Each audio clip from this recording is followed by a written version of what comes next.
Em nome do Pai, do Filho e do Espírito Santo. Amém. Meus queridos irmãos e irmãs, o Evangelho de hoje é a continuação do Evangelho do Jovem Rico, a respeito do qual nós meditávamos ontem, né? Jesus, vendo que o jovem se afastou com tristeza, fala da dificuldade de os ricos entrarem no reino dos céus. Veja, é uma dificuldade, né? Por quê? Porque, claro, o reino dos céus é uma porta estreita. Se você vai todo cheio de equipamentos, etc, etc, como você vai passar pela porta estreita? Você tem que, se você está de mochila, com armaduras, coisas nas mãos, você tem que deixar tudo aquilo. E aí passar pela porta estreita para conseguir verdadeiramente se entregar a Deus. Bom, essa é a constatação de Jesus a partir da reação do jovem rico. Mas não tem somente essa reação, não. Tem o Evangelho de São Mateus nos brinda com um episódio extraordinário que é a reação de São Pedro, né? Ou seja, quando Jesus diz que os ricos dificilmente vão ser salvos, os discípulos ficam espantados e dizem: opa, estamos perdidos, e agora? O que vai ser de nós, né? Jesus diz: olha, isso parece impossível para vocês, mas para Deus a coisa é possível. Aí vem a reação de São Pedro, versículo 27. São Pedro, então, né, responde e diz a Jesus: olha, Jesus, né?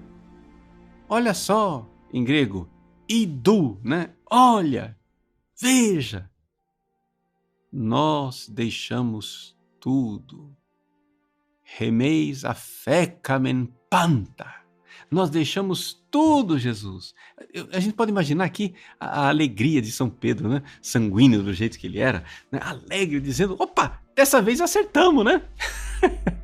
O jovem rico foi lá triste. Então aqui nós poderíamos dizer, olha, o contraste da alegria de Pedro com a tristeza do jovem rico. O jovem rico apegado foi embora triste. São Pedro alegre, feliz, faceiro, chega e diz: opa, Jesus, nós deixamos tudo.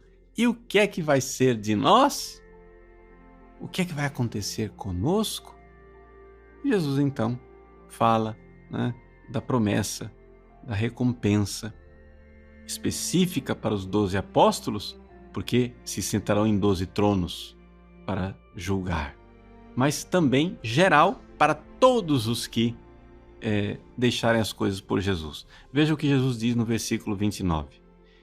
Todo aquele que tiver deixado. Então agora ele está falando não somente dos apóstolos, né? Antes ele falou dos apóstolos que vão se sentar em tronos para julgar, mas agora ele está falando de todos, né? No grego está lá paz, são todos. Então, todos aqueles que deixarem casas, irmãos, irmãs, pai, mãe, filhos, campos por causa do meu nome, receberá 100 vezes mais e terá como herança a vida eterna. Né? Veja, receberá 100 vezes mais e terá a vida eterna.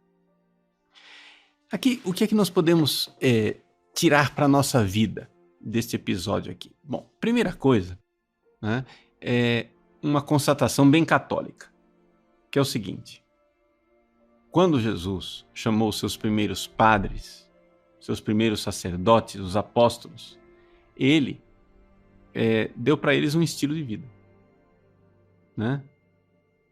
Os apóstolos não receberam de Jesus simplesmente o poder, né? Mas receberam também um mandato, uma forma de viver.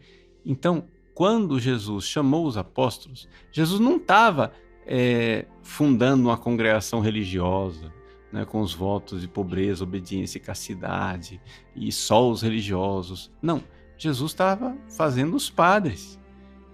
A gente poderia dizer, né, assim, é anacrônico, eu sei, mas a gente dizer, Jesus estava colocando ali os padres diocesanos, né? Os padres, ou seja, aqueles que celebram missa. Essas pessoas, os padres, eles não têm simplesmente que receber uma missão e um poder na igreja. O padre, ele é chamado por Jesus a viver uma vida em que realmente ele vive um desapego e deixe as coisas, como fizeram os apóstolos, né? Se nós recebemos o poder apostólico, nós só verdadeiramente somos sucessores dos apóstolos se nós, além do poder, vivemos também a vida dos apóstolos. E é aqui que a gente vê a grande alegria. Eu digo isso, gente, por quê? Porque eu sou padre, né, já há 29 anos, e muitos padres jovens me procuram, pessoas que entraram na vida sacerdotal, não têm muita experiência, mas estão assustados. Por quê? Porque a gente vê que existem alguns padres que vão entrando em crise, padres tomados por uma tristeza, né? E até casos trágicos, né? Do padre mesmo adoecer mesmo, de forma radical, às vezes até tirando a vida dele. Por que isso está acontecendo? Por que essas pessoas que são chamadas a renunciar tudo por amor a Jesus vivem a tristeza do jovem rico, e às vezes uma tristeza até tão radical, pior do que a do jovem rico, ao invés de viver a alegria de São Pedro de se entregar? A resposta é muito clara: falta o amor. Eu digo isso porque eu já repeti isso várias vezes, muitos de vocês já me ouviram dizer isso, é uma frase que eu repito com frequência, mas eu repito porque tem uma verdade muito clara aí, e uma verdade que foi vivida por mim. Gente, é muito fácil ser padre e não amar Jesus. É a coisa mais fácil do mundo, tá? A gente entra no seminário, a gente se entrega a Deus por um grande amor. Mas o dia a dia do sacerdócio pode virar o dia a dia de um funcionário,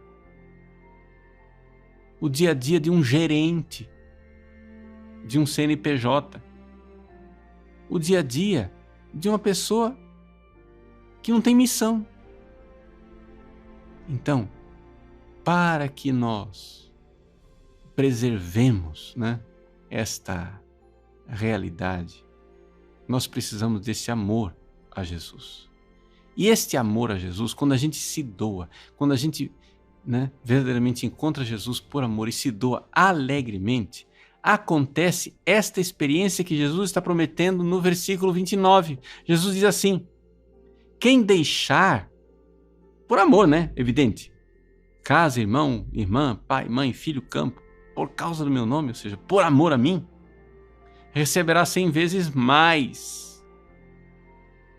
Gente, o Evangelho de São Marcos deixa explícito que ele vai receber 100 vezes mais aqui nessa terra. Mas como assim? Porque quando a gente se entrega com fé a Jesus, a gente tem aqui neste mundo a experiência clara de ser amado por Cristo. Não importa o que acontecer na nossa vida. É perseguição, é sofrimento, é doença, é o quê? Mas existe essa certeza de ser amado. Se você celebra a missa todos os dias direitinho, se você comunga direitinho, gente, comungar, receber a Eucaristia é uma experiência infalível do amor de Deus.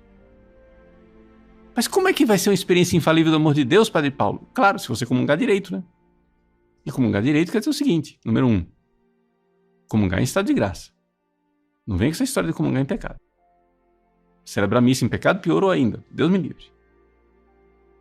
E a segunda coisa, comungar com fé.